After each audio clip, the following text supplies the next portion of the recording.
என்ன மச்சான் இன்னும் அந்த சிம்ஸ் பேல காணோம்? அதான் தெரியல மச்சான், வருமா வருவான்.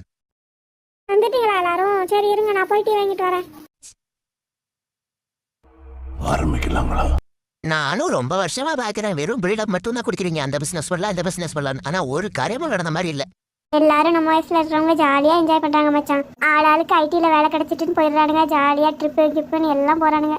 நம்ம தான் இங்க கஷ்டப்பட்டுட்டு இருக்கோம். No words. கிரைங்க சொல்லி கம்மி. ஏய் பேசாம எனக்கு ஒரு ஐடியா தோணுதுடா, அப்படி பண்ணுவோமா? என்ன ஐடியா மச்சான், சொல்லு சீக்கிரம். நம்ம ஏன் இந்த விஜய் சித்து அண்ணன் மாதிரி நம்மளும் ஒரு சேனல் ஆரம்பிக்க கூடாது? அவங்கள மாதிரி வேற வேற ஊரு வேற வேற கண்ட்ரின்னு சுத்திட்டு நல்லா சாப்பிட்டுட்டு நல்ல ஃப்ரெண்ட்ஸோட ஜாலியா என்ஜாய் பண்ணிட்டு அதுலயே நமக்கு வருமானமும் வந்துடும். யூடியூப்ல என்ஜாய்மெண்ட் வச்சு காசு வச்சு. எப்படி நம்ம ஐடியா? சூப்பர் ஐடியா மச்சான், மாசா இருக்கு, கண்டிப்பா நம்ம பண்ணலாம்டா. டேய் மச்சான், அதெல்லாம் சொல்றதுக்கு தான்டா நல்லா இருக்கும். ஆனா நிஜத்துல நடக்காதுடா, அதெல்லாம் ரொம்ப கஷ்டம். அவங்கெல்லாம் நிறைய கண்டென்ட் யோசிச்சு அவங்களாம் பெரிய பெரிய ஆளுங்க.